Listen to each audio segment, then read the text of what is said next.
Baik, selamat pagi, selamat sahabat bagi kita semua yang di Indonesia. Selamat sore untuk saudara-saudara di Amerika. Hari ini hari Sabat tanggal 11 Oktober tahun 2025. Kita akan mulai kita punya Bible study pada Sabat ini. Dan ini sudah judul baru ya, saudara-saudara. Ini kita ambil dalam buku eh, Step to Christ atau Kebahagiaan Sejati ya kalau di Indonesia. Dan ini kita akan lihat bagaimana kasih Tuhan kepada kita manusia. Kalau sebelumnya dulu kita pernah belajar ya yang dari A.T. Jones di chapter 12 tentang eh, pembenaran oleh iman versi Katolik dan Protestan. Dan ketika dia bandingkan ada dua buku. Jadi pertama dari buku Catholic Belief, yaitu apa yang dipercayai oleh orang-orang Katolik. Dan yang kedua yang dia bandingkan antara Catholic Belief dan buku yang satu adalah Step to Christ ini atau buku kebahagiaan sejati. Jadi iman yang dipegang oleh orang-orang Protestan atau oleh orang-orang Advent adalah apa yang terdapat dalam buku Step to Christ. Jadi sebagai orang-orang yang percaya akan pembenaran oleh iman Protestan atau pembenaran oleh iman Advent, kita harus betul-betul tahu tentang buku ini ya atau eh, apa namanya kebahagiaan sejati ini atau Step to Christ ini. Jadi kita harus memang mengerti ini supaya ketika kita nanti mau dengar apa yang salah, kita sudah tahu oh ini salah karena kita sudah tahu mana yang benar. Dan ini ketika membaca ini, aduh ini sangat luar biasa bagaimana cinta Tuhan, cinta kasih Tuhan kepada kita manusia. Dan ini saudara-saudara kembali lagi mengingatkan ini adalah Bible study, kita semua bisa menambahkan, bisa bertanya atau berdiskusi tentang apa yang kita pelajari dari buku ini. Dan saudara-saudara bisa potong ya kapan saja. Oke, baik, kita akan mulai. Ini di chapter 1 judulnya Kasih Tuhan kepada Manusia, God's Love for Man. Jadi ini di awal-awal ini saudara-saudara kenapa dikasih ini, kita akan lihat bagaimana Tuhan punya cinta kepada kita ya. Bagaimana kita punya kasih kepada Tuhan bisa dibangkitkan oleh apa? Melihat bagaimana kasih Tuhan kepada kita manusia. Ini sangat luar biasa. Baik, kita akan mulai. Dia bilang alam dan wahyu sama-sama bersaksi tentang kasih Allah. Jadi alam dan tulisan-tulisan wahyu ya, atau revelation ini semua semua mau bilang tentang ini Tuhan ini kasih. Dia bilang Bapa kita di surga adalah sumber kehidupan, hikmat dan sukacita. Lihatlah hal-hal yang menakjubkan dan indah di alam. Pikirkan bagaimana semuanya itu diatur dengan luar biasa untuk memenuhi kebutuhan dan membawa kebahagiaan. Bukan hanya bagi manusia, tetapi bagi semua makhluk hidup. Saudara-saudara, kalau kita lihat ya ini semua yang Tuhan ciptakan, semua yang ada, itu semuanya tujuannya satu, membawa kebahagiaan dan memenuhi kebutuhan manusia dan juga bagi yang lain. Coba kita kembali ya ke penciptaan di Taman Eden. Kita lihat sebelum manusia dijadikan pada hari keenam, Tuhan sudah ciptakan dulu apa yang menjadi kebutuhan manusia di hari pertama sampai hari kelima. Jadi sebelum manusia ada, Tuhan sudah pikirkan bagaimana manusia ini dia punya kebahagiaan dan kebutuhan harus di apa? Harus di-provide dulu, harus disediakan dulu sebelum manusia itu diciptakan. Ini luar biasa. Tuhan sudah jadikan air sudah ada, sudah jadikan itu tanah, itu tumbuh-tumbuhan sebagai makanannya. Jadi apa namanya? Ciptakan itu hewan-hewan sebagai penolong mereka. Tuhan sudah apa? Ciptakan semuanya untuk manusia. Matahari, bulan dan bintang, bunga-bunga yang membuat manusia senang.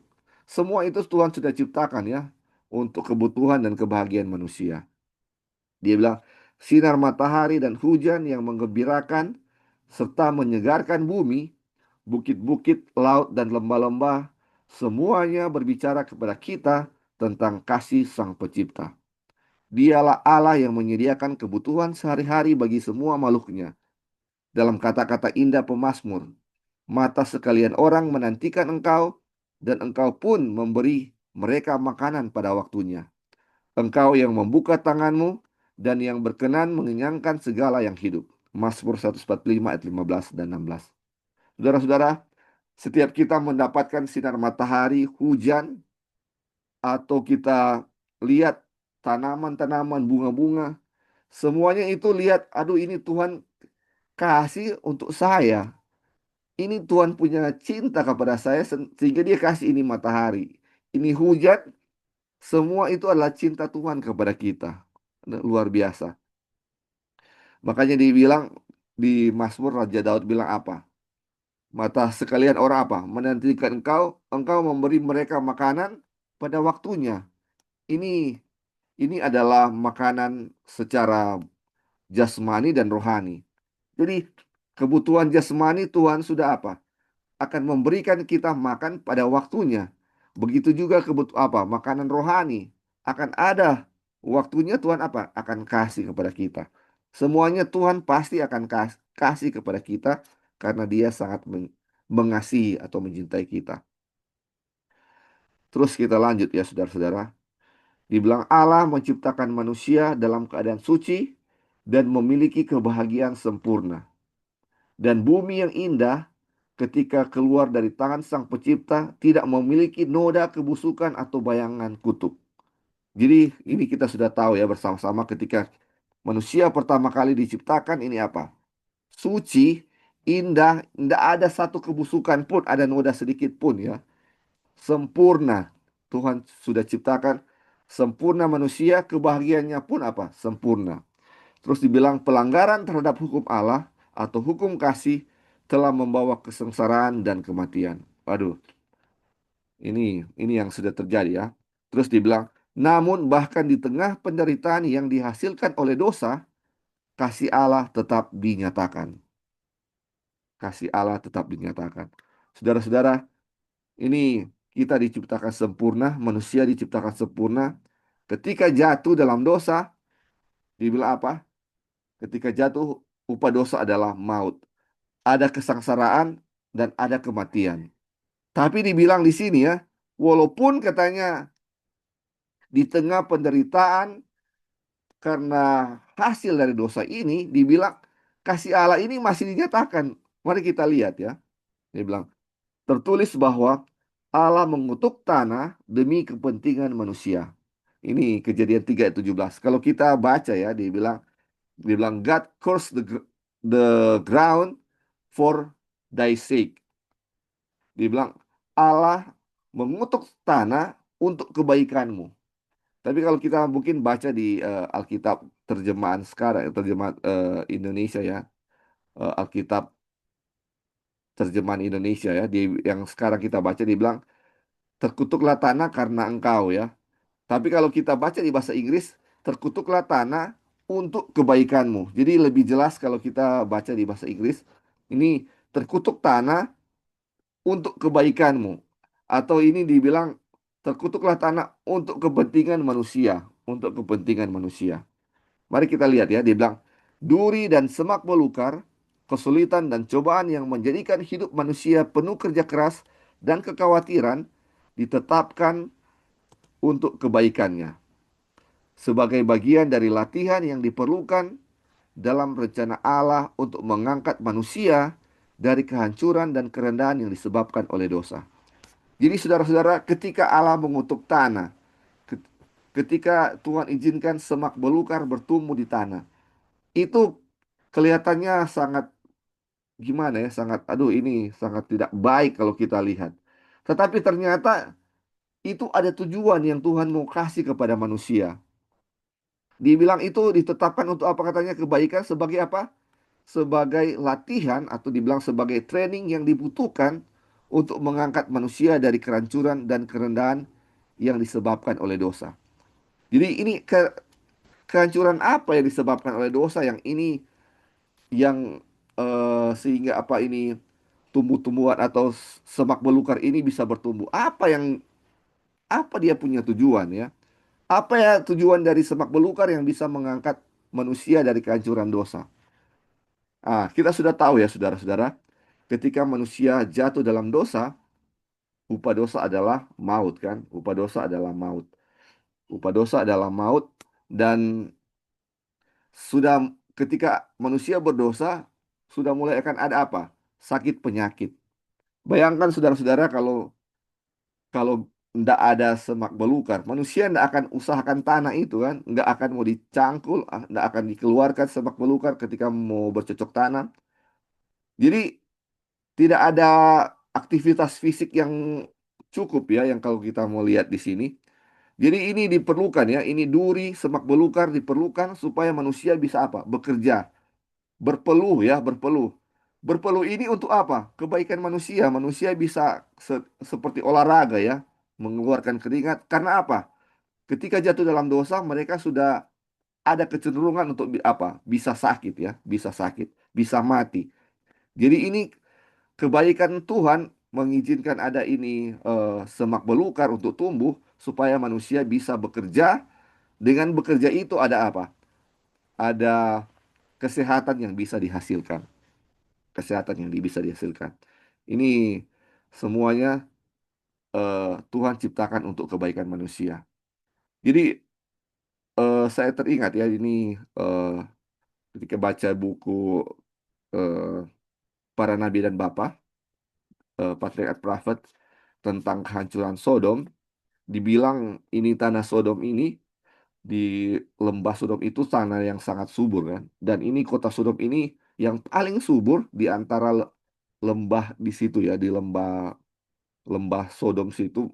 Ini kota Sodom ini paling subur dan dia bilang dia punya kesuburan ini hampir menyerupai Taman Eden. Dia bilang di situ Taman Tuhan itu subur sekali ini kota Sodom ini, lembah Sodom ini sangat subur. Sehingga katanya setiap tahun mereka punya hasil melimpah, hasil tanah mereka melimpah. Dengan demikian dia punya ternak-ternak juga sangat melimpah karena tersedianya makanan yang sangat banyak. Dan dibilang orang-orang di kota Sodom tidak perlu bekerja keras untuk bisa menghasilkan makanan. Makanya mereka katanya terbuai dengan apa namanya dengan kemudahan hidup itu dan mereka akhirnya berpesta-pesta dan mulai meninggalkan Tuhan. Mereka meninggalkan Tuhan dan sudah melakukan berbagai macam kejahatan yang sangat luar biasa. Dan dibilang dia punya akar dari itu adalah katanya idol ya atau tidak bikin apa-apa, kurang bekerja. Jadi kenapa sampai mereka menjadi jahat seperti itu? Karena kemalasan mereka ya, kemalasan mereka. Kenapa mereka malas?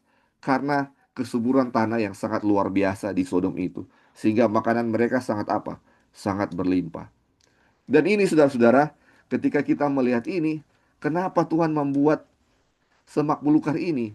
Supaya manusia tidak menjadi malas, manusia bisa bekerja, supaya ada apa?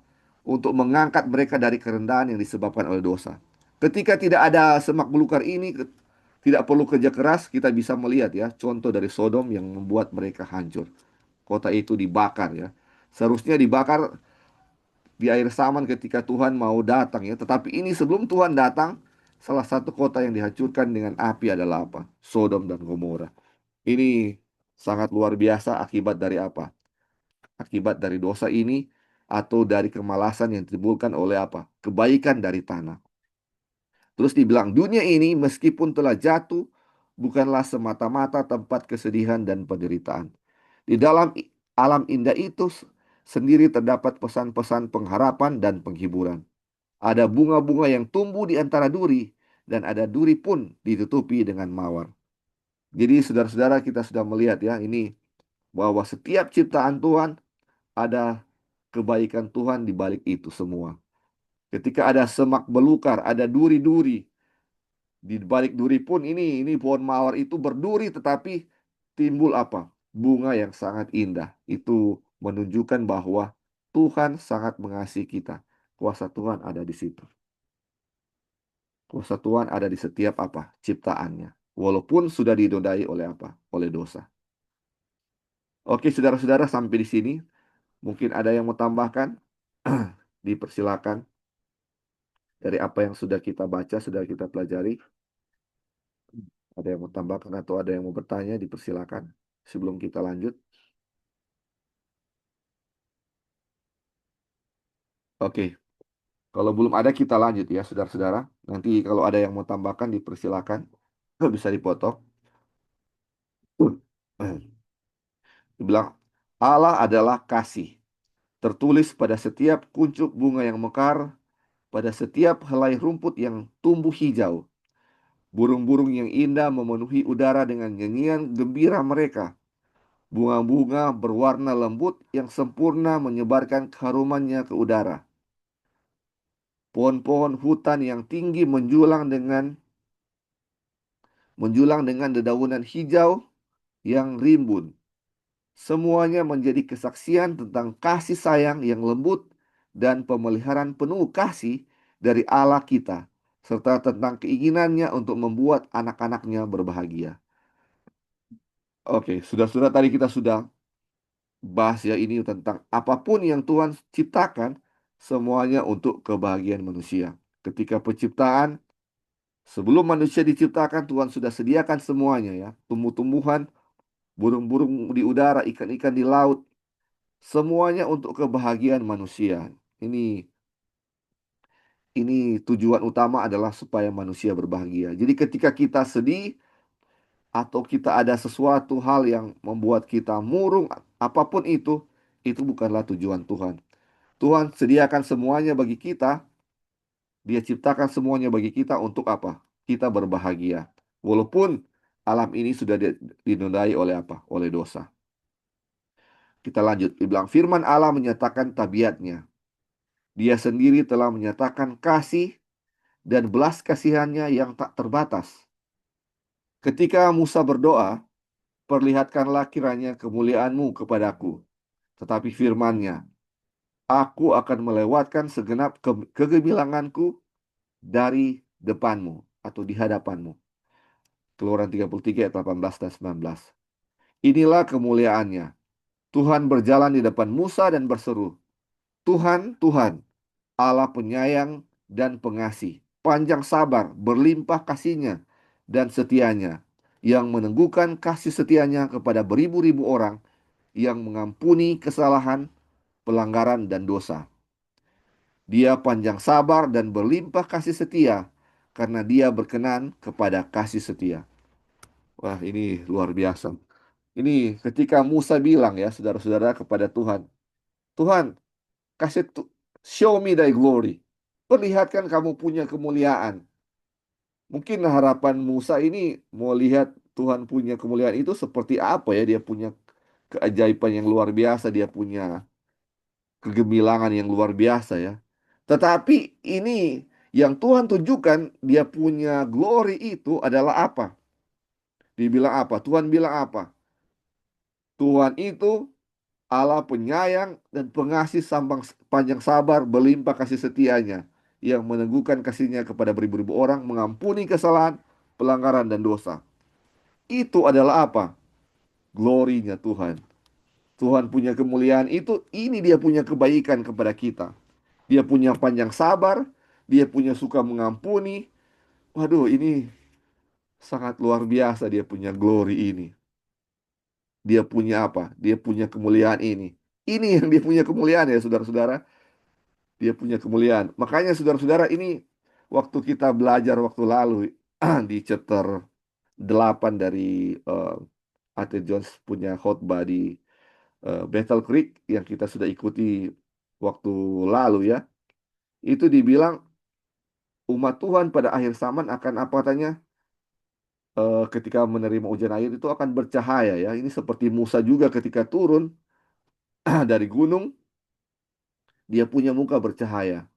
Dia punya muka bercahaya sama seperti Kristus juga ketika eh, apa namanya sebelum penyaliban itu dia punya muka bercahaya. Dan itu sama seperti katanya eh, kita juga ketika akan menerima hujan akhir akan bercahaya. Karena hujan akhir itu yang akan katanya akan memampukan kita melewati apa namanya? Melewati itu masa kepicikan Yakub atau masa Yakub Strebel ya dibilang, masa kesulitan atau masa kesukaran yang akan kita lewati. Dan ini yang terjadi. Kenapa? Dan bilang ya waktu kita bahas waktu lalu, bagaimana kita bisa menerima hujan akhir dengan mengampuni kesalahan. Dengan apa? Bersatu hati, berdamai dengan semua orang, baru kita bisa menerima hujan akhir itu. Dalam tidak mungkin kita bisa menerima hujan akhir, bisa bersatu kalau tidak mengampuni.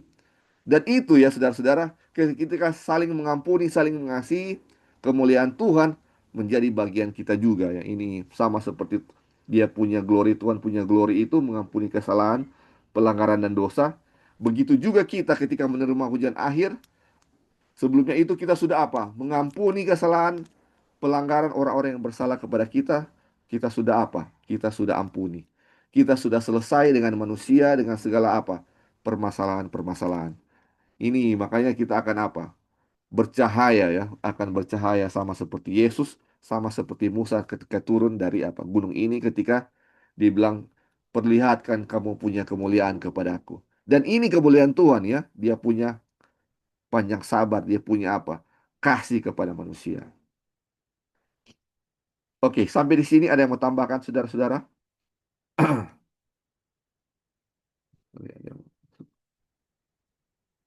Ya, halo Li. Ya, silakan, silakan. Bisa dengar ya, Li? Bisa, bisa, jelas. Oke.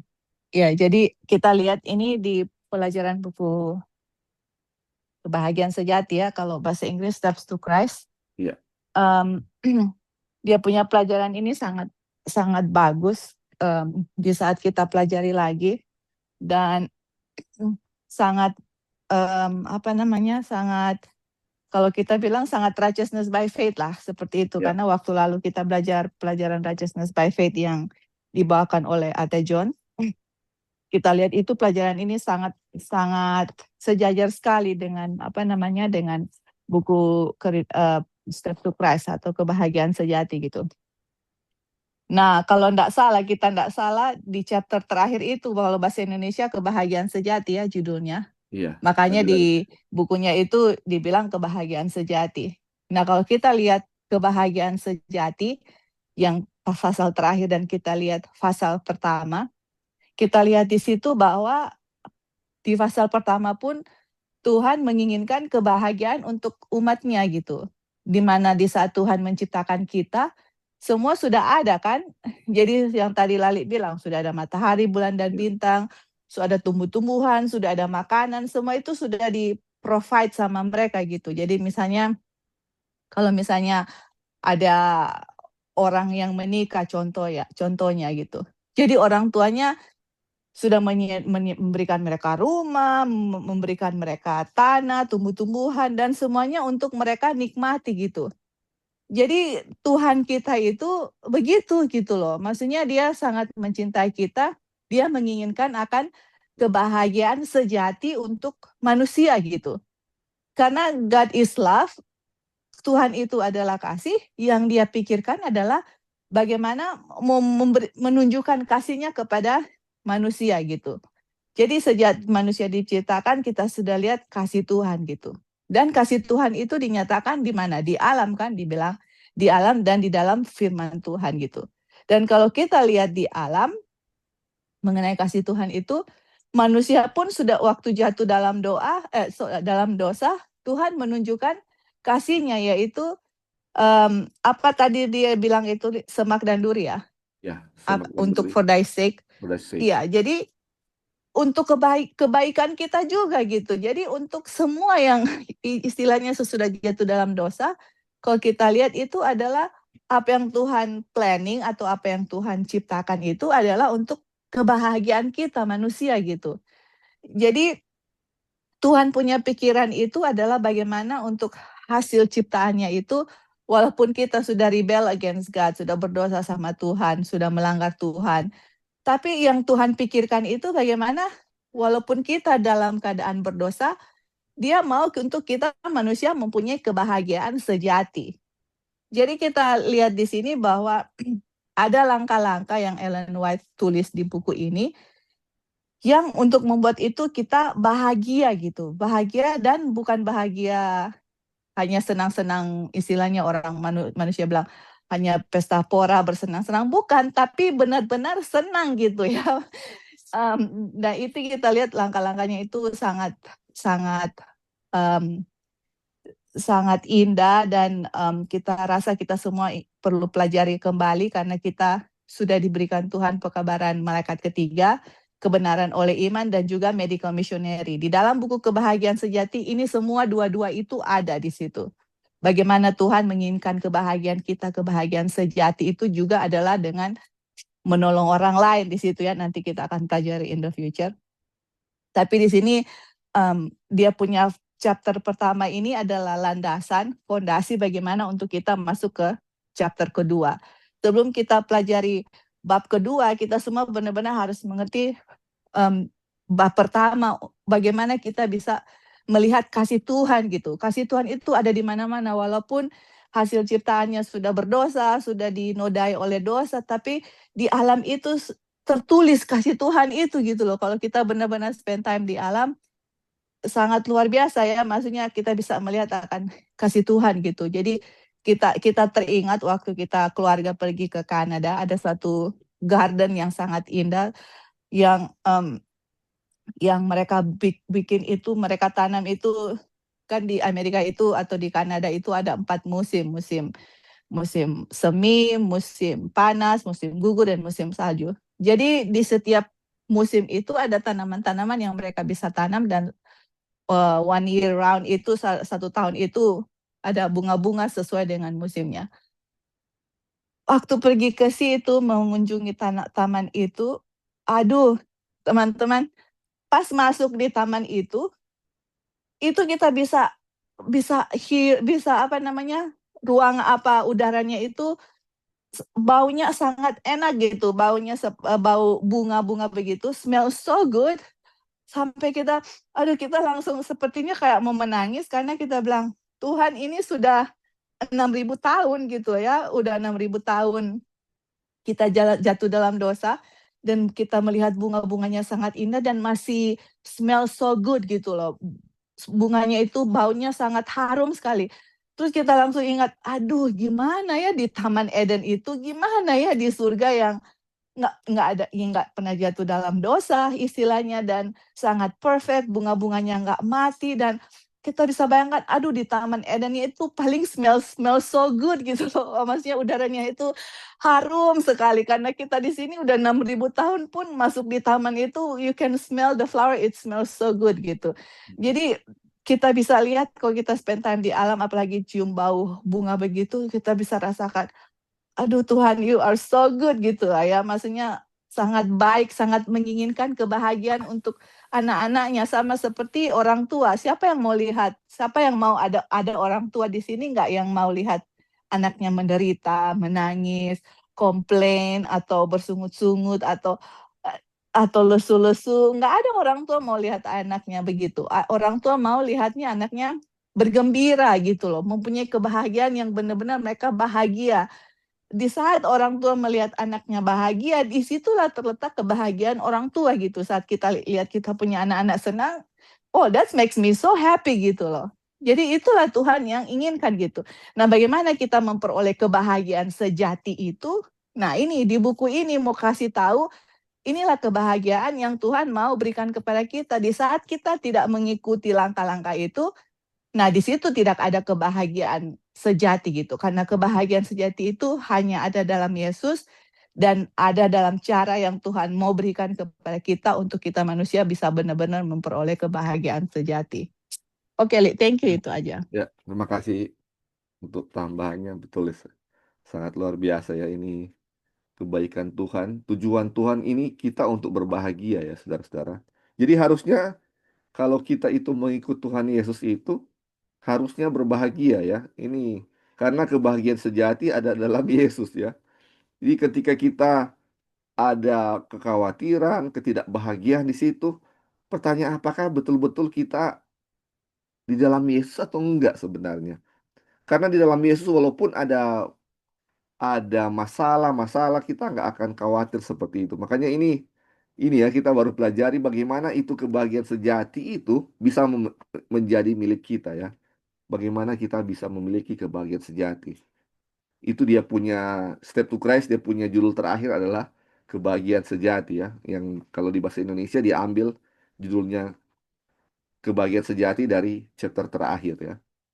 Oke, terima kasih. Mungkin ada yang lain mau tambahkan saudara-saudara sebelum kita lanjut. Oke, kalau belum kita lanjut ya. Allah telah mengikat hati kita kepadanya dengan tanda-tanda yang tak terhitung jumlahnya di langit dan di bumi. Melalui karya alam dan melalui ikatan kasih yang paling dalam dan paling lembut yang dapat dikenal hati manusia, dia berusaha menyatakan dirinya kepada kita. Aduh ini, Tuhan ini berusaha untuk apa? Menyatakan dirinya kepada kita. Melalui apa dibilang tanda-tanda di langit, ini bulan bintang yang sangat banyak, apa yang di bumi dari alam, semuanya ditunjukkan untuk apa? Bahwa Tuhan itu mengasihi kita ya. Dia menyatakan dirinya kepada kita. Dibilang namun semuanya itu hanyalah gambaran yang belum sempurna atau tidak sempurna dari kasihnya. Meskipun semua bukti itu telah diberikan, musuh kebaikan membutakan pikiran manusia sehingga mereka memandang Allah dengan rasa takut. Mereka menganggap dia sebagai pribadi yang keras dan tidak mau mengampuni. Setan menuntun manusia untuk memandang Allah sebagai pribadi yang sifat utamanya adalah keadilan yang tegas, seorang hakim yang kejam, seorang penagih hutang yang keras dan menuntut.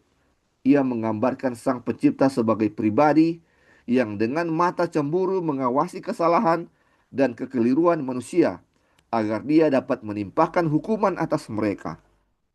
Untuk menghapus bayangan gelap ini dengan menyatakan kepada dunia kasih Allah yang tak terbatas, Yesus datang untuk hidup di antara manusia. Jadi saudara-saudara, kita sudah melihat ya, ini Tuhan sangat mengasihi kita. Apapun dia diberikan kepada kita untuk kebahagiaan kita. Tetapi ini saudara-saudara, ini bilang musuh ini atau setan sudah membutakan hati pikiran kita sehingga kita ini lihat Tuhan ini dengan rasa takut ya. Dia ini kalau kita bikin salah pasti dihukum. Itu pasti ini. Jadi Tuhan ini sedang lihat ya ini mau cari-cari kesalahan ini mana mana bikin kesalahan dia langsung hukum ini seorang hakim yang tegas, kejam. Siapapun yang buat salah pasti dihukum. Seperti itu kita punya pandangan. Jadi makanya ketika kita rasa takut ini memang benar-benar takut. Kalau di Alkitab bilang takut akan Allah itu sebenarnya bagaimana kita apa? Menghormati dia ya, menghormati Allah sebagai Allah. Bukan takut gentar karena akan ada penghukuman, bukan seperti itu. Tuhan itu bukan seperti itu. Kadang-kadang kita melihat Allah itu seperti Allah yang suka mengampuni ketika dia Allah yang suka apa namanya menghukum ketika sama seperti dia menghukum bangsa Israel di padang belantara ketika mereka mati semua mati itu keturunan-keturunan yang keluar dari Mesir ketika mereka makan itu burung puyuh mentah-mentah dan banyak yang dibinasakan di situ. Itu sepertinya Tuhan ini sangat kejam ya kalau kita lihat. Ketika Sodom dan Gomora dibinasakan, ini Tuhan ini memang Tuhan yang menghukum apa yang harus dihukum. Kita lihat dari pandangan sisi pandang itu ya saudara-saudara. Tapi kita nggak lihat kenapa Tuhan menghukum manusia. Jadi ketika Tuhan menghukum manusia itu, ketika dia melenyapkan manusia, itu memang mereka itu tidak ada suatu apa namanya sedikit pun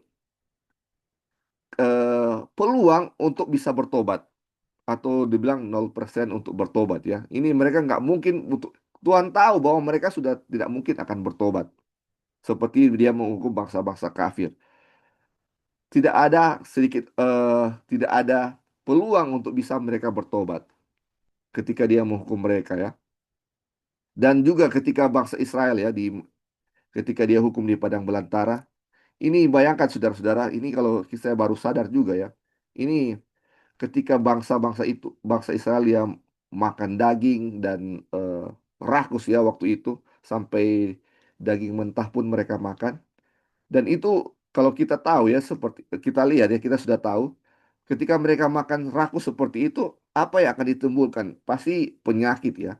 Ketika mereka rakus di padang belantara itu, akan timbul penyakit.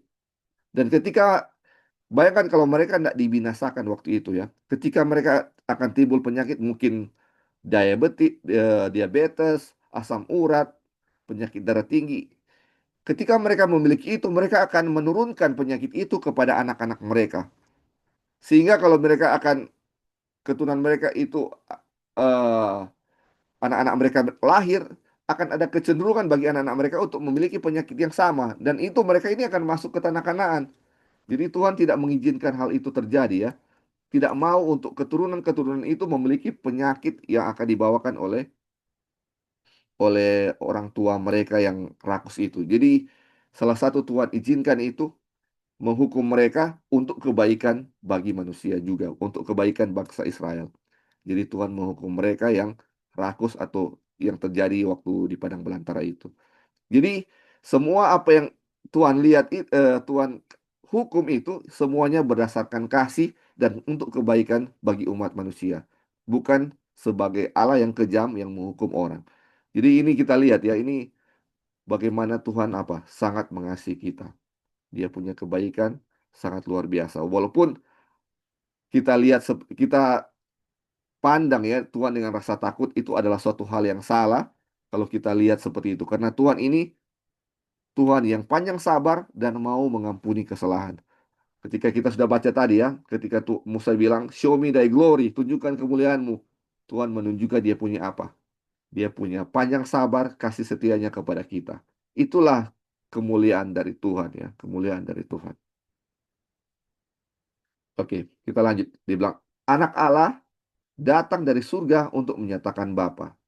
Jadi tadi dibilang ya, untuk menghapus bayang gelap bahwa Tuhan itu kejam, dia bilang apa?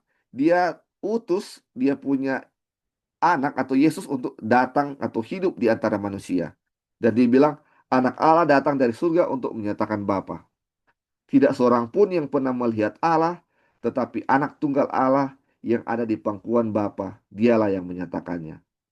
Tidak seorang pun mengenal Bapa selain anak, dan orang yang kepadanya anak itu berkenan menyatakannya. Ketika salah seorang murid mengajukan permintaan, tunjukkanlah Bapa itu kepada kami. Yesus menjawab, telah sekian lama aku bersama-sama kamu Filipus, namun engkau tidak mengenal aku. Barang siapa telah melihat aku, ia telah melihat Bapa. Bagaimana engkau berkata, tunjukkanlah Bapa itu kepada kami. Jadi saudara-saudara, ini untuk menghapus bayang gelap atau untuk menghapus pemikiran bahwa Tuhan itu kejam. Tuhan apa? Kirim atau utus Yesus ke dalam dunia ini untuk hidup bersama-sama dengan manusia. Jadi tujuan Yesus datang bukan hanya untuk apa? Untuk untuk mati di kayu salib, untuk menebus dosa kita, tetapi untuk menunjukkan bahwa Allah itu kasih. Coba lihat bagaimana Yesus hidup ketika dia masih di dunia ini. Penuh kasih, ketika dia lihat orang sakit, dia tergugah hatinya untuk apa? Menolong orang miskin. Sangat mengasihi umat manusia. Oh, ini luar biasa. Dan dibilang apa? Bapa pun di surga sama seperti itu, sama seperti Yesus yang penuh dengan kasih. Dia menunjukkan, makanya Yesus bilang, sebagaimana Bapa, ketika Filipus tanya, bagaimana tunjukkan Bapa, dia bilang, ini Bapa punya kehidupan sama seperti aku, seperti itu ya saudara-saudara.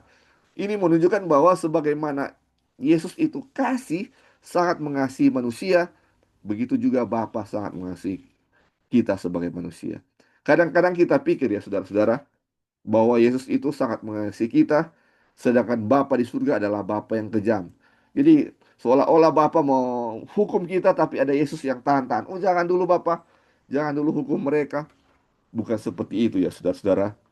Bapa itu sangat-sangat mengasihi kita. Itu ditunjukkan oleh Yesus. Dan mereka itu sama, sama-sama ya. Sama bagaimanapun, sebagaimana Bapa, demikian juga anak. Sebagaimana Yesus mengasihi umat manusia, Bapa juga sangat mengasihi manusia. Ah, kita lanjut ya, kita akan lihat. Dalam menggambarkan misinya di dunia, Yesus berkata, Tuhan telah mengurapi aku untuk menyampaikan kabar baik kepada orang-orang miskin. Ia telah mengutus aku untuk memberitakan pembebasan kepada orang-orang tawanan dan penglihatan bagi orang-orang buta, untuk membebaskan orang-orang yang tertindas. Inilah pekerjaannya. Dia berkeliling sambil berbuat baik dan menyembuhkan semua orang yang dikuasai iblis. Ada seluruh desa di mana tidak terdengar keluhan karena sakit, di satu rumah pun. Sebab dia telah melewati tempat itu dan menyembuhkan semua orang sakit di sana.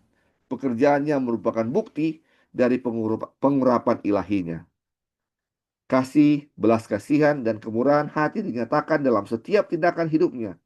Hatinya dipenuhi dengan simpati yang lembut terhadap anak-anak manusia. Dia mengambil kodrat manusia agar dapat menjangkau kebutuhan manusia. Orang yang paling miskin dan paling rendah sekalipun tidak takut untuk datang kepadanya. Bahkan anak-anak kecil tertarik kepadanya. Mereka senang duduk di pangkuannya dan memandang wajahnya yang teduh, yang penuh dengan kasih dan kelembutan. Aduh, ini saudara-saudara, ini yang dilakukan Yesus ketika dia di bumi ini dalam dia punya misi. Misi yang Allah telah kirim dia ke dalam apa? Ke dunia ini untuk menyatakan bagaimana itu Allah itu sebenarnya seperti apa. Dia tunjukkan lewat anak-anaknya.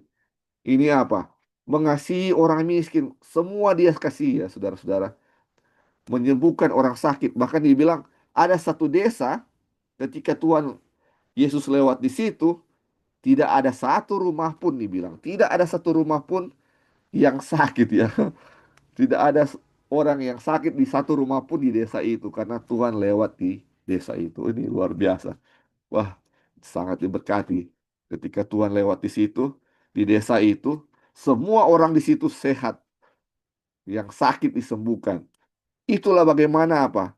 Belas kasihan Tuhan, belas kasihan Allah yang ditujukan lewat kehidupan Yesus di dunia ini. Tuhan sangat-sangat mengasihi kita manusia. Oke, ada yang mau tambahkan saudara-saudara sampai di sini? Ini sangat luar biasa ya. Ya, silakan, silakan. Ya, halo Li.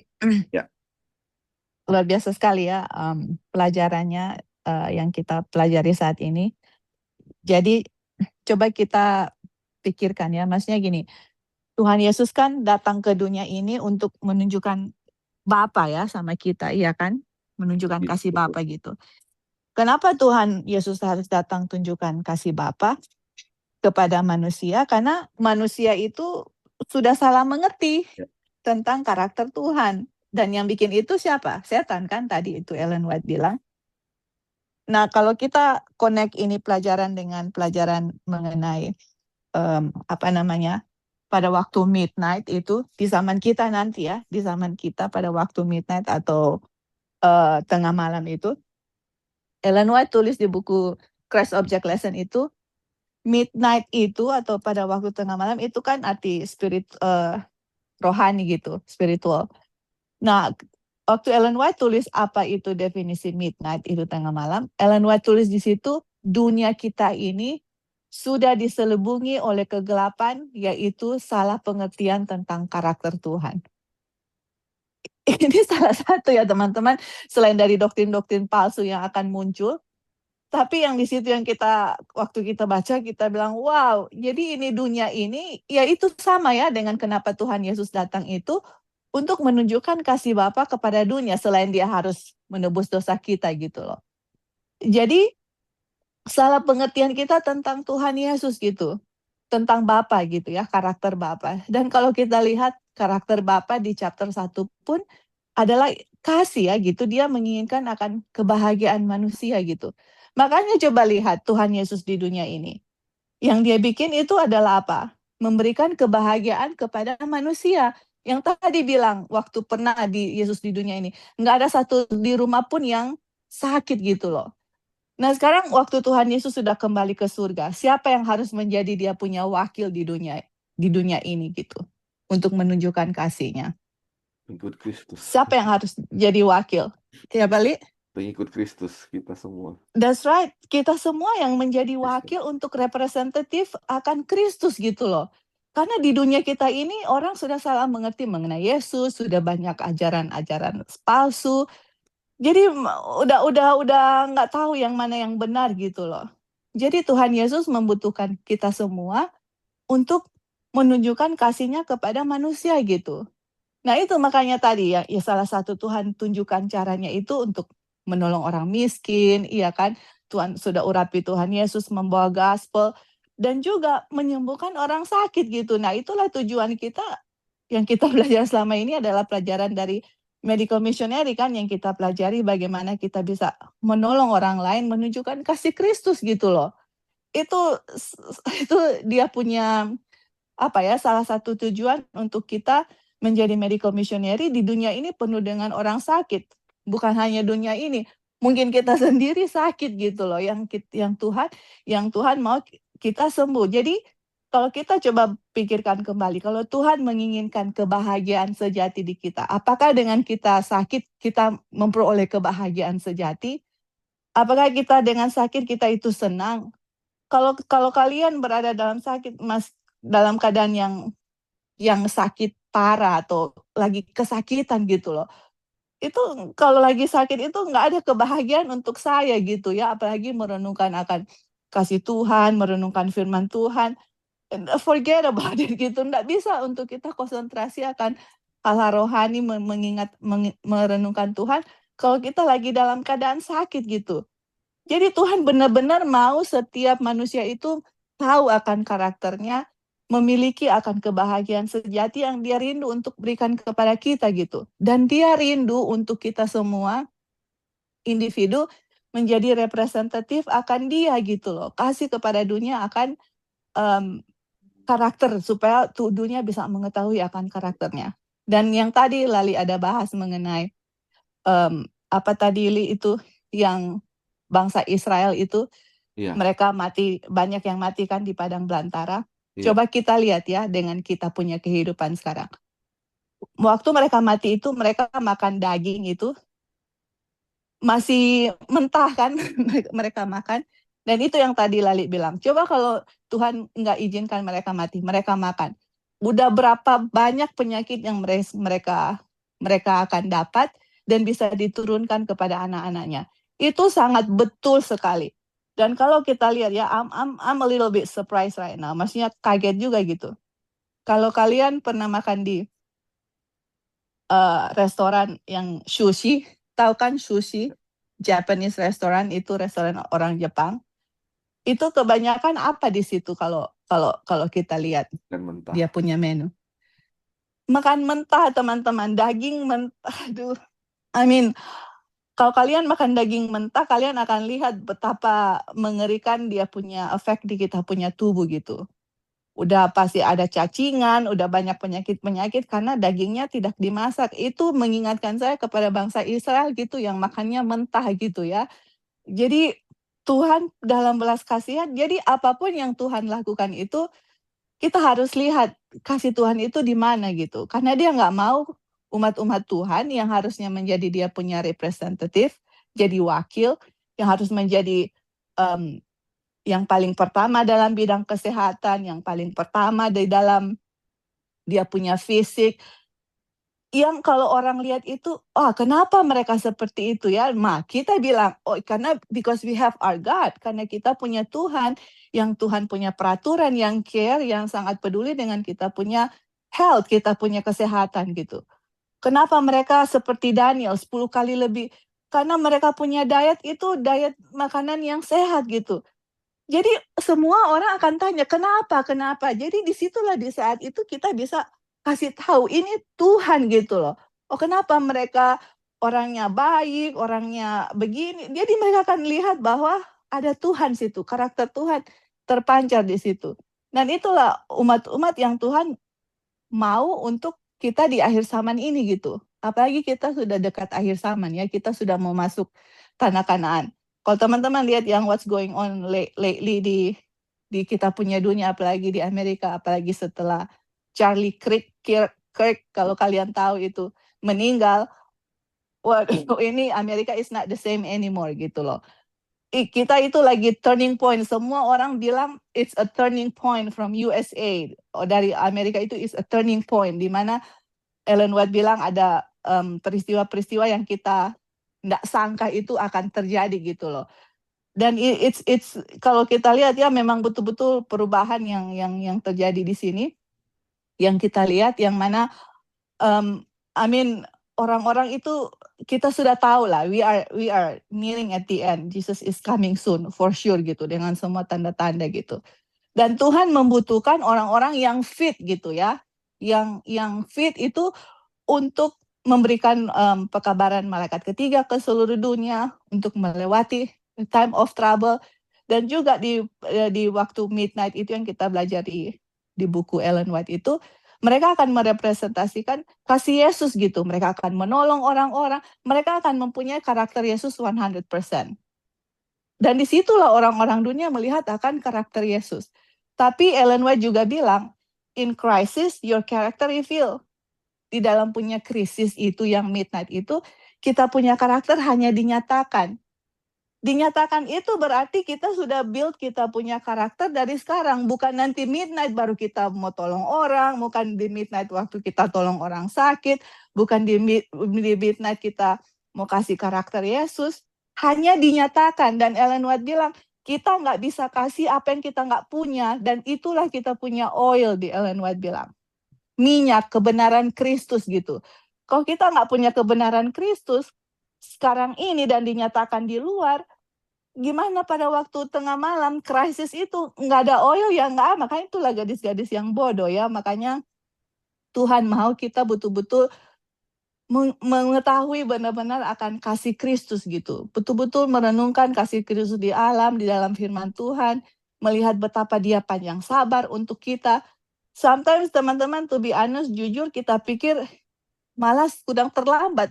I'm not saying udah terlambat, kayak sepertinya setelah kita mengikuti pelajaran medical missionary, apa yang orang-orang sudah bikin ya, kita rasa aduh, sepertinya kayak kita udah way far beyond, maksudnya udah far behind gitu, udah ke belakang sekali dengan kita punya pengetahuan, dengan apa yang kita lakukan untuk kita punya knowledge gitu, untuk menolong orang yang sakit gitu. Tapi Tuhan panjang sabar, Tuhan mau kita juga maju gitu untuk fit ya secara kita punya pribadi dan juga bisa menolong orang lain gitu.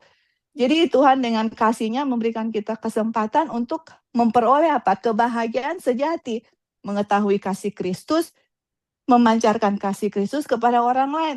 Kalau saya nggak ada kasih Kristus, nggak ada kebenaran Kristus, saya nggak akan, apa yang saya mau kasih ke orang lain gitu. Kebenaran kita pasti ya, maksudnya my own righteousness gitu. Jadi setiap hari kita diminta untuk benar-benar melihat akan kasih Kristus, merenungkan lagi akan pelajaran ini, dan membiarkan kasih Kristus, kita punya kasih Kristus, dan dengan kasih Kristus itu yang mendorong, memotivasi kita untuk benar-benar mau orang lain juga merasakan kasih yang kita rasakan gitu loh. Kebahagiaan sejati yang kita rasakan, kita juga mau orang lain juga untuk merasakan kebahagiaan yang Tuhan berikan kepada kita. Oke, mungkin itu aja, Le. Thank you. Ya, terima kasih untuk tambahannya. Jadi itu ya bagaimana kita mau lihat akan kebaikan Tuhan. Jadi ini ya tadi dibilang juga ya bahwa bagaimana ketika Tuhan Yesus datang ke dunia ini untuk menunjukkan bahwa Allah itu mengasihi kita ya, bahwa Allah itu bukan seperti yang setan tunjukkan bahwa dia kejam ya. Karena kenapa saat ini ya walaupun di gereja-gereja orang-orang masih memiliki pandangan seperti itu bahwa Allah itu sangat kejam atau Allah itu siap-siap menghukum ketika kita berbuat kesalahan, yang matanya selalu melihat, oh ini buat salah, dihukum sama seperti hakim yang kejam. Itu kita tahu ya, sama dengan pelajaran dari I.J. Wagoner yang kita sudah pelajari waktu lalu, dari bagaimana dari Mesir itu kekafiran ya, yang dari Mesir Dan kekafiran-kekafiran itu yang sudah masuk lewat gereja, dan sama seperti orang-orang kafir dulu, mereka sangat takut kepada dewa mereka ya. Tujuan mereka memberikan persembahan kepada dewa-dewa mereka adalah satu, takut kalau dewanya marah. Dan hal itu dibawa terus dan masuk ke dalam gereja, dan orang-orang pun walaupun mungkin mereka sudah tidak menyembah dewa atau sudah tidak menyembah berhala-berhala, tapi mereka memperlakukan Allah itu sama seperti dewa atau berhala-berhala.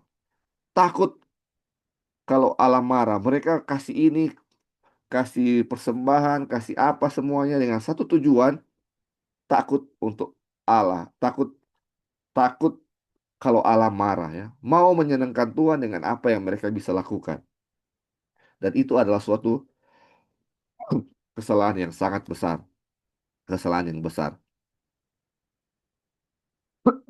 kesalahan yang sangat besar. Jadi ini yang harus kita lihat ya, kita tahu bagaimana cara terbaik dalam memandang Tuhan ya, bahwa Tuhan sangat mengasihi kita, dan kalaupun apa yang kita lakukan untuk Tuhan bukan karena kita takut kepada Dia, tapi kita sangat mengasihi Dia.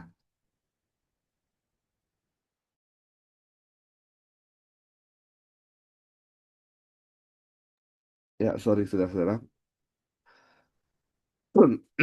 Baik, kita lanjut ya.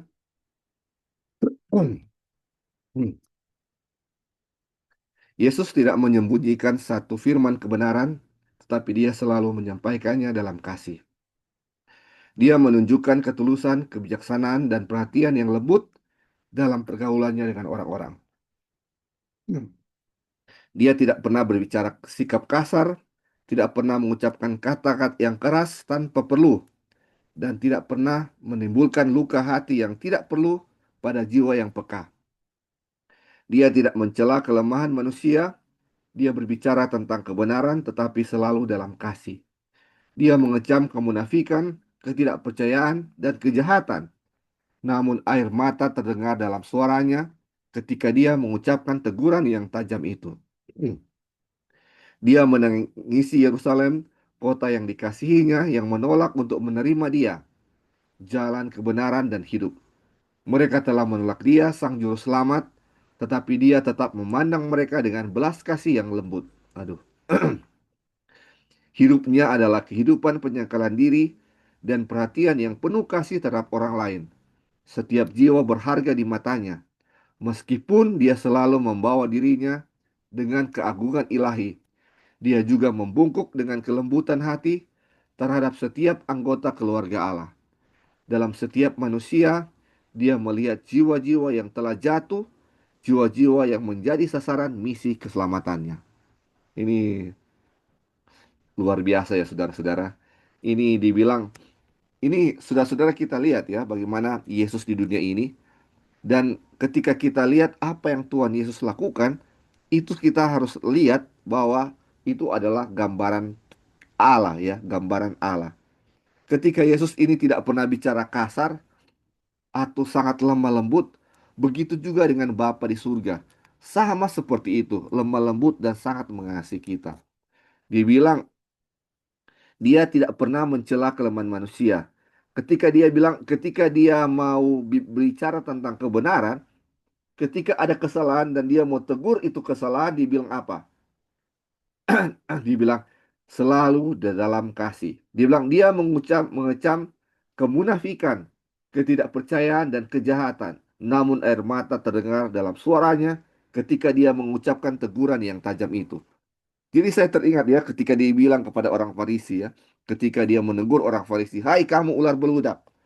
Mungkin kata-kata kita seperti itu ya yang barusan saya bilang. "Hai kamu ular beludak yang penuh kemunafikan." Tetapi sebenarnya kalau kita mau lihat, mendengar langsung, mungkin bukan seperti itu. Dia bilang air mata terdengar dalam suaranya ketika dia mengucapkan teguran yang tajam itu. Mungkin, hai kamu orang yang ular beludak. Mungkin dengan air mata, dengan dia punya itu ya, dia punya teguran itu seperti itu. Jadi saudara-saudara, ini bukan seperti kita kalau kita mau marah atau mau tegur orang dengan kata-kata yang kasar, yang tinggi, bukan dengan nada yang tinggi. Bukan seperti itu ya saudara-saudara. Dia kecam, dia menegur dengan apa? Dengan air mata yang terdengar dalam suaranya. Ini sangat luar biasa. Ketika dia lihat ini, bilang dia tidak itu Yerusalem, ini kota yang sangat dia kasih, dia bilang, walaupun orang-orang dalam kota Yerusalem itu menolak dia, tetapi Tuhan Yesus menangisi Yerusalem. Tuhan Yesus tahu bahwa satu kali kelak di tahun 70 mereka akan apa? Mereka akan binasa, mereka akan mengalami penderitaan karena apa? Menolak Tuhan, menolak apa kan firman Tuhan. Dan Tuhan Yesus menangis. Walaupun orang-orang itu jahat kepada dia, menolak Tuhan Yesus, tapi Tuhan sangat mengasihi dia. Begitu juga dengan Bapa ya saudara-saudara. Bapa adalah sama seperti Tuhan Yesus, sangat mengasihi kita. Ada yang mau tambahkan saudara-saudara sampai di sini? Sebelum kita lanjut di paragraf selanjutnya. Ya, Li, tambah Ya, sedikit ya, ya. silakan, silakan. Jadi kan dia bilang waktu Yesus menegur di apa namanya, air mata Iya, di di ini suaranya ya gitu. di suara. Kita langsung teringat ya. Maksudnya ini juga untuk saya pribadi gitu. I'm not pointing at anybody.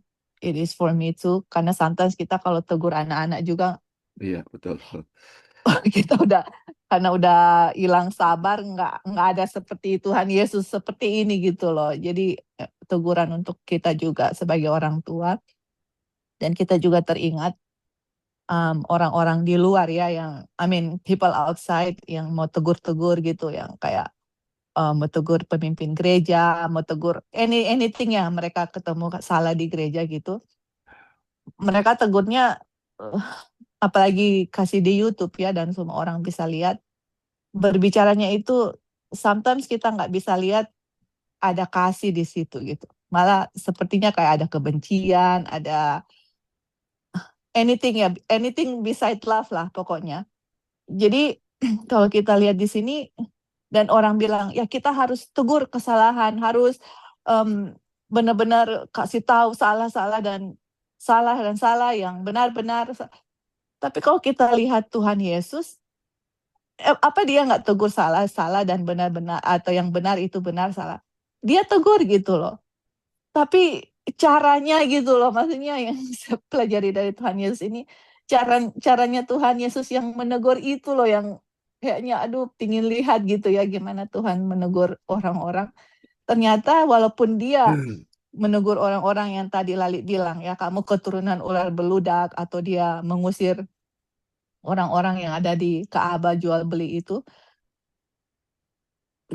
maksudnya langsung bisa dibayangkan gitu bagaimana dia berbicara gitu, air mata ada di kata-katanya gitu. Berarti dia penuh dengan kata-katanya itu tegas, tapi air mata di kata-katanya itu menunjukkan, kalau saya ya ibu gitu, terus kalau saya berbicara terus seperti ada air mata di saya punya voice itu menunjukkan walaupun saya tegur tapi saya juga sakit gitu. Maksudnya Ya, sakit hati dan merasa gimana gitu ya. I mean, kan sometimes kalau ngomong sama anak-anak, kalau mereka bikin salah gitu ya, kalau kita benar-benar kita juga bertobat, dan kita mau anak-anak kita bertobat, kita juga berbicara kepada mereka sedih gitu ya, menghukum mereka itu sedih gitu, dan kita berbicara dengan rasa sedih juga gitu loh.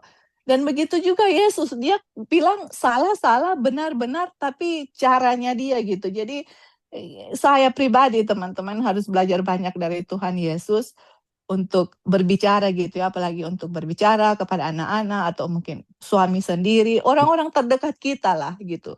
Atau di Bible study gitu menegur, kita bisa berbicara kebenaran, tapi um, the way kita berbicara juga, memang kalau kita nggak lihat kasih Tuhan Yesus, ya kita juga akan sometimes mau bicara walaupun yang benar, tapi waduh ini orang lihat aja udah ketakutan gitu, udah marah dan gitu. Tapi tidak seperti itu ya, Tuhan Yesus penuh kasih gitu. Dia menegur kita dalam kesalahan kita. Dan sometimes orang juga bilang, oh harus seperti Elia. harus tegur. Tapi kalau Elia mempunyai karakter Tuhan Yesus, Elia juga akan melakukan hal Iya. yang sama gitu ya. Jadi orang yang mempunyai karakter Yesus, mereka tegur, mereka mempunyai spirit yang sama seperti Yesus. Dan Yesus juga mau dan rindu kita mempunyai roh yang sama. Ini teguran untuk kita pribadi ya, yang mana saya perlu merenungkan akan kasih Tuhan Yesus, perlu mengundang Tuhan Yesus dalam diri saya, berdoa untuk memberikan saya punya dosa saya, kekotoran saya, kenajisan saya, dan mengundang Tuhan Yesus hadir dan karakter Tuhan Yesus. Kalau kita menerima kebenaran Kristus, kita juga menerima karakter Kristus, dan karakter Kristus itu walaupun dalam teguran itu tetap dia menunjukkan kasih gitu, dan kasihnya itu ditunjukkan bagaimana dia berbicara, dia tidak marah, dia tidak benci, tapi dia mau berbicara itu untuk menyelamatkan orang yang dia tegur gitu. Oke, Li, thank you. Iya. Terima kasih tambahannya, puji Tuhan ya. Mungkin ada lagi yang mau tambahkan? Baik, kalau tidak ada kita lanjut ya. Demikianlah tabiat Kristus sebagaimana yang dinyatakan dalam kehidupannya. Inilah tabiat Allah.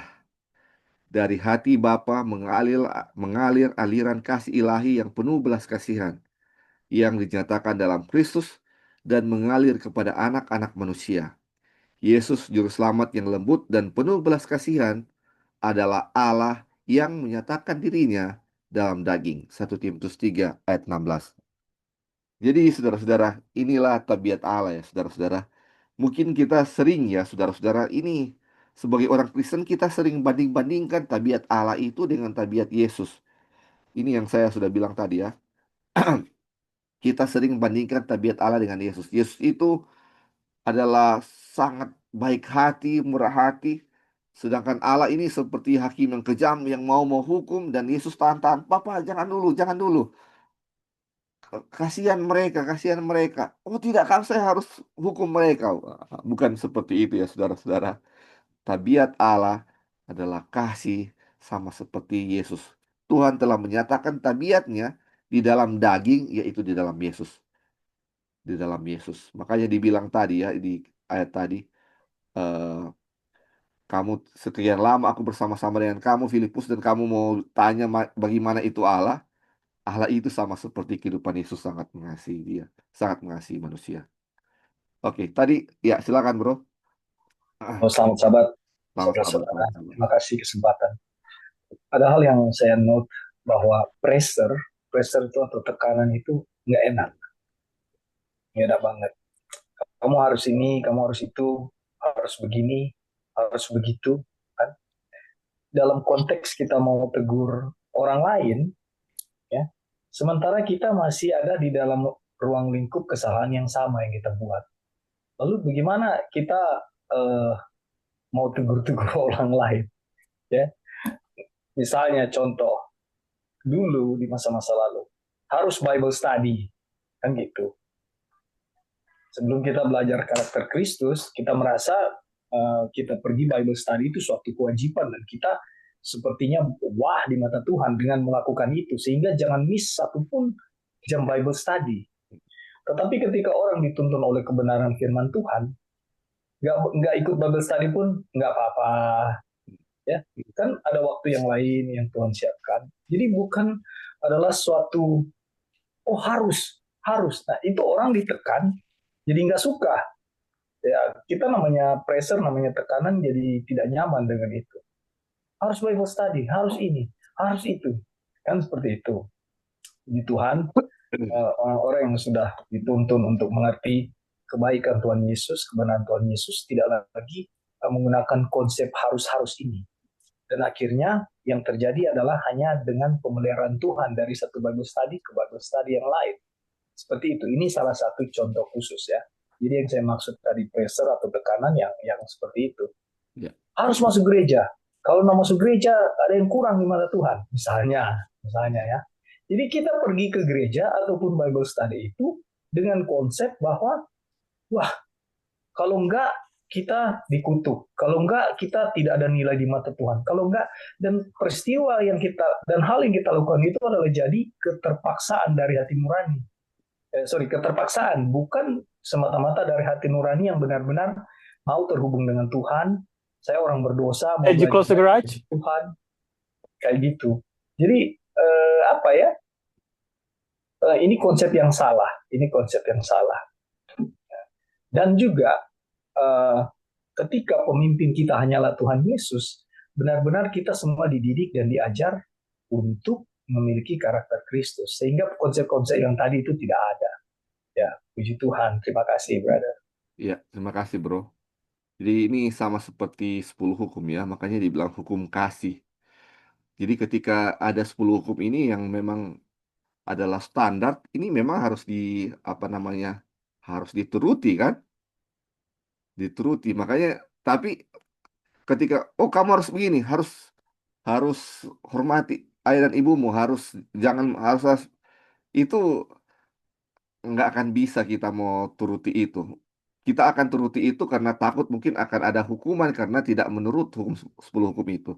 Makanya hukum ini dibilang hukum kasih bagaimana Tuhan kasih itu untuk kebaikan kita. Dan kita pun menuruti itu karena kita tahu itu untuk kebaikan kita dan kita juga apa? Mengasihi Allah. Makanya ini hukum kasih. Bagaimana kita mengasihi Allah, Allah mengasihi kita. Sehingga apa yang dituntut itu apa? Diturut dengan apa? Penuh kasih ya, bukan dengan seperti kalau bilang terpaksa atau di bawah tekanan ya, bukan seperti itu. Oke, terima kasih bro untuk tambahannya. Oke, ada lagi saudara-saudara? Oke, kita lanjut ya saudara-saudara. Kayaknya kita nggak akan sampai selesai karena sudah mau waktunya sudah mau apa? Sudah sudah mau setengah 9. Kita akan kita akan lanjut ya sedikit, mungkin satu dua paragraf, ini kita akan selesai. Bilang Yesus hidup, menderita dan mati untuk menebus kita. Dia menjadi seorang yang penuh kesengsaraan supaya kita dapat menjadi mengambil bagian dalam sukacita yang kekal. Allah mengizinkan anaknya yang keterkasih, yang penuh kasih karunia dan kebenaran, datang dari dunia yang penuh kemuliaan, yang tak terlukiskan ke dunia yang telah rusak dan dinodai oleh dosa, yang diselubungi oleh bayang-bayang maut dan kutuk. Allah mengizinkan Yesus meninggalkan pangkuan kasih-Nya, meninggalkan pujian untuk dan penyembahan para malaikat untuk menanggung kehinaan, penghinaan, kebencian, dan kematian.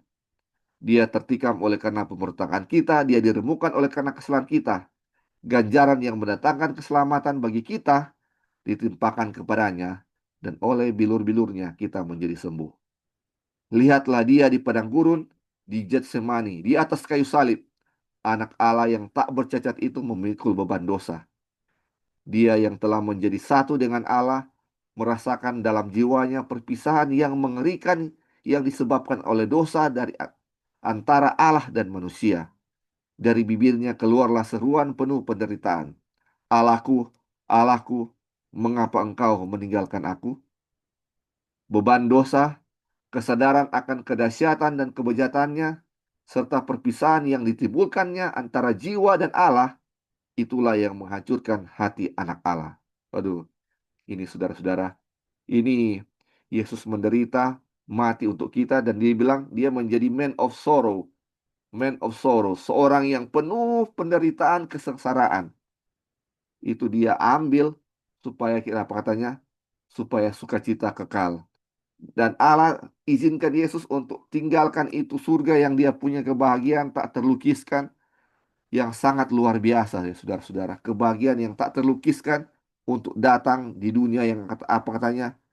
Yang penuh dengan kerusakan yang telah dinodai oleh dosa. Ada bayang-bayang maut dan kutuk. Dia dihina, dibenci, dan memperoleh apa? Kematian ketika dia datang. Semuanya untuk apa? Untuk kebahagiaan kita agar kita bisa diselamatkan. Saudara-saudara, kita dibilang ya tadi kita garis bawahi bahwa surga itu penuh dengan kebahagiaan. Bagaimana Tuhan ciptakan surga itu penuh kebahagiaan, begitu juga dunia ini pada awalnya Tuhan apa? Ciptakan penuh kebahagiaan sama seperti di surga. Tetapi ada satu titik noda dosa yang membalikan kebahagiaan itu menjadi penderitaan. Dan Tuhan dengan kasihnya yang sangat besar mengirimkan anaknya untuk mati, untuk menderita, supaya kita bisa memiliki kebahagiaan yang dulu kita telah apa? Sia-siakan, yang manusia telah sia-siakan dan hilang ya, yang hilang. Makanya dibilang, behold, lihat Tuhan di Getsemani, di atas kayu salib. Ini anak Allah yang tak bercacat menanggung semua dosa kita. Saudara-saudara, lihat lihat Tuhan Yesus di kayu salib yang tak bernoda dosa harus mati untuk kita.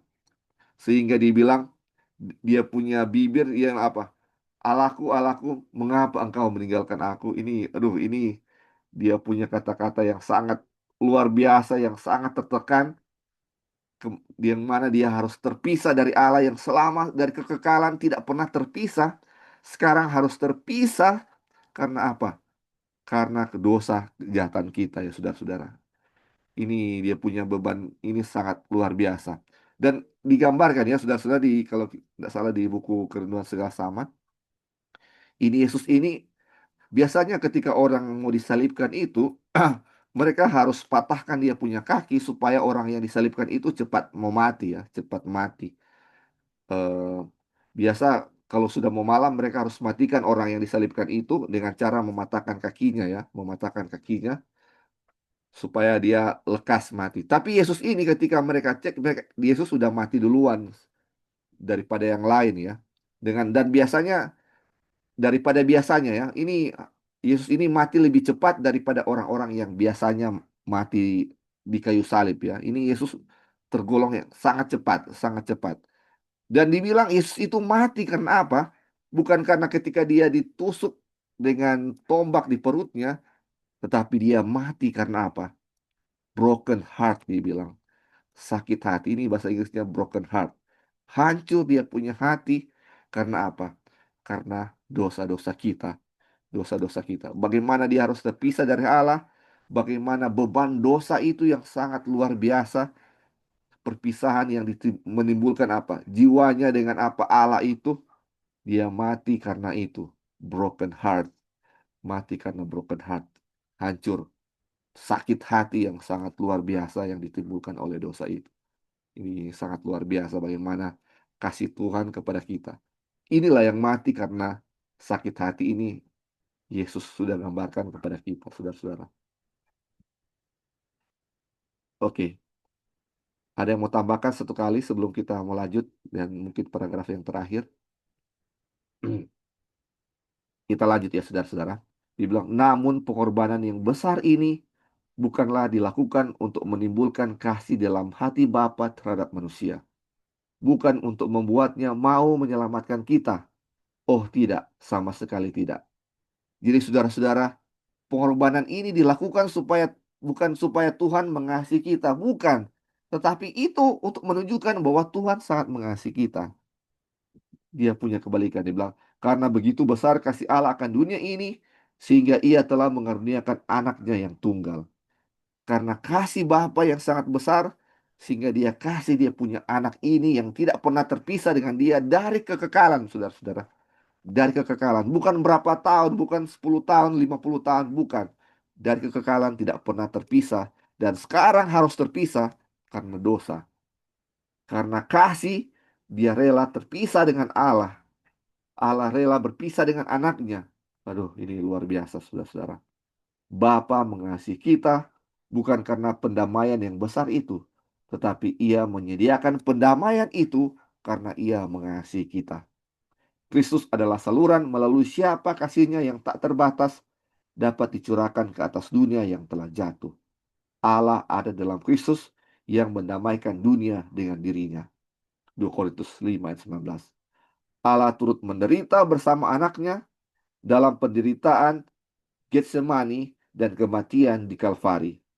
Hati dari kasih yang tak terbatas itu membayar harga penebusan kita. Aduh, saudara-saudara, luar biasa. Seringkali kita merasa ya, oh cuma Yesus yang mati dan Tuhan itu cuma lihat aja dari atas ya saudara-saudara. Tetapi Allah turut menderita bersama Yesus ketika Yesus disalibkan di kayu salib. Sebagaimana hati anak itu hancur karena dosa kita, hati Bapa pun harus hancur karena dosa kita. Bagaimana dia bisa terpisah dari anaknya? Karena dosa-dosa kita, menanggung dosa-dosa kita. Saudara-saudara, ini luar biasa ya. Dosa-dosa kita, dia punya harga adalah anak Bapa, anak Allah. Anak Allah yang penuh kuasa, yang sangat mengasihi kita, harus mati untuk kita. Aduh, ini luar biasa, sangat luar biasa. Sering kalau misalnya eh, ada orang yang mati, ini gimana ya? Ini orang yang sangat mengasihi kita ini mati untuk kita. Aduh, ini luar biasa. Dia sudah lakukan segala sesuatu untuk kita, dan ketika kita bukan bikin salah, harusnya kita yang mati, malah dia yang mati. Bagaimana mau mendeskripsikan dia punya kasih ini kepada kita? Aduh, tidak terhingga, saudara-saudara. Dan kalau misalnya kita sudah ditunjukkan kasih yang sangat besar ini, dan kita tidak mengasihi dia, alangkah jahatnya kita ya, saudara-saudara. Alangkahnya jahatnya kita ketika Tuhan sudah tunjukkan kasihnya kepada kita sehingga kita tidak binasa, dan kita masih saja melakukan kesalahan-kesalahan yang menyakiti hatinya terus menerus. Bagaimana? Aduh, hati kita seperti apa ya, saudara-saudara, kalau seperti itu. Dan biarlah saudara-saudara, dengan pelajaran ini, dengan ini belum selesai ya, dengan melihat kasih Tuhan yang sangat besar, kita pun bisa mengasihi dia seperti dia mengasihi kita ya, saudara-saudara. Ini harus lihat terus kasih Tuhan kepada kita supaya kita bisa mengasihi dia. Dan sebagaimana kita mengasihi dia, kita bisa menunjukkannya kepada orang lain. Jadi ketika Tuhan bilang, ketika aku lapar, aku haus, engkau memberikan aku minum. Tunjukkanlah kasih kita kepada Bapa dengan kepada bagaimana kita memperlakukan orang lain ya. Hukum kasih itu ada dua, kepada Allah dan kepada sesama manusia. Itu kalau kita mengasihi Allah, mengasihi Bapa, mengasihi Yesus, kita pun akan mengasihi sesama kita manusia. Mungkin sampai di sini kita punya Bible study, kita sudah pas setengah 9, saudara-saudara. Kita akan tutup. Mungkin ada yang mau tambahkan satu dua sebelum kita akan berdoa. Ya, tambahkan Ya, silakan. satu kata-kata. Tambahannya itu adalah kita hanya mau kasih deskripsi bagaimana Bapak menderita bersama anaknya. Ya. Deskripsinya adalah, saya sebagai orang tua, kalau lihat saya punya anak sakit, kita sebagai orang tua Ya. sometimes berpikir, aduh, kita seakan-akan saya Ya. mau ambil anak itu punya sakit, terus kita yang sakit gitu loh. Kita nggak tega untuk biarkan anak menderita gitu. Sometimes orang tua bilang, aduh Tuhan, kita yang sakit gitu. Kenapa saya punya? Jadi orang tua itu menderita. Mungkin sometimes orang tua punya penderitaan lebih daripada dibandingkan dengan anak yang sakit. Saya mau bawakan itu kepada Tuhan Yesus dengan Bapa. Di saat Tuhan Yesus mati di kayu salib, Bapa juga turut menderita bersama-sama dengan Tuhan Yesus gitu. Makanya ada awan tebal kan menudung di kayu salib itu. Kenapa? Karena Tuhan Bapa juga hadir bersama-sama di situ dengan Tuhan Yesus gitu. Itu yang Ellen White bilang ya, yang turut menderita gitu. Turut menderita bersama-sama dengan Tuhan Yesus. Jadi itulah kasih Bapa, dan salah satu yang kita mau share kepada teman-teman sebelum kita berdoa adalah kasih Bapa juga adalah sometimes kita berpikir kalau kita nggak selamat, Tuhan itu mau menghukum kita, Tuhan itu nggak kasih. Teman-teman, kalau kita baca Ellen White gitu, kenapa kita nggak bisa masuk di surga? Karena orang berdosa sama seperti Adam dan Hawa. Mereka nggak tahan di hadapan Tuhan Yesus. Mereka mau lari, mau sembunyi, nggak ada kebahagiaan di hadapan Tuhan. Kita mau hidup selama-lamanya, mau bersembunyi dengan Tuhan. Enggak ya, karena kita di surga mau hidup selama-lamanya. Jadi kita mau hidup selama-lamanya, senang di hadapan Tuhan. Happiness in the presence of God. Orang berdosa nggak happy, mereka mau lari, mau menyingkirkan, mau hide, mau bersembunyi, mereka punya di hadapan Tuhan. Jadi kita lihat di situ, kasih Tuhan begitu besar, nggak mengizinkan mereka menderita untuk selama-lamanya. Jadi semua aspek dalam kita punya kehidupan, kalau kita lihat kasih Tuhan, biarlah kasih Tuhan itu mengalir dalam diri kita dan kita juga bisa mengasihi Tuhan, mengasihi sama manusia dan juga mengasihi diri kita sendiri supaya kita bisa mengasihi sesama kita manusia gitu. Thank you, Li. Ya, terima kasih. Ini dia punya kata-kata penutup yang tadi dibilang Joy juga. Ini saya baca di yang terakhir. Ini kita belum pelajari ya, karena ini kalimat terakhir dibilang dia punya kasih itu melampaui kerendahan atau kasih kerendahan penuh kasih seorang ibu terhadap anaknya. Ini ini kasih Tuhan ini yang sangat luar biasa, sama Joy bilang kalau anak yang sakit kita juga ya sudah merasakan. Aduh, kalau boleh sakit tadi anak itu kita juga yang rasa, kita yang saja yang rasa. Kita nggak tega mau lihat anak kita menderita. Begitu juga dengan Allah, dibilang melampaui akan apa? Jauh melampaui akan bagaimana seorang ibu merasakan itu dia punya sakit hati atau tidak tega ketika anaknya sakit. Kasih Bapa jauh lebih dari itu, saudara-saudara. Jauh dari lebih jauh lebih dari kasih seorang ibu kepada anaknya. Luar biasa ya, saudara-saudara. Ini kasih Tuhan sangat luar biasa kepada kita. Ini kalau mau bilang dengan kata-kata, nggak bisa bilang dengan kata-kata ya, saudara-saudara. Ini puji Tuhan ya, saudara-saudara, kita bisa lihat bahwa ini, dan ini harus diingat terus, bahwa Tuhan sangat-sangat mengasihi kita. Bapa sangat mengasihi kita.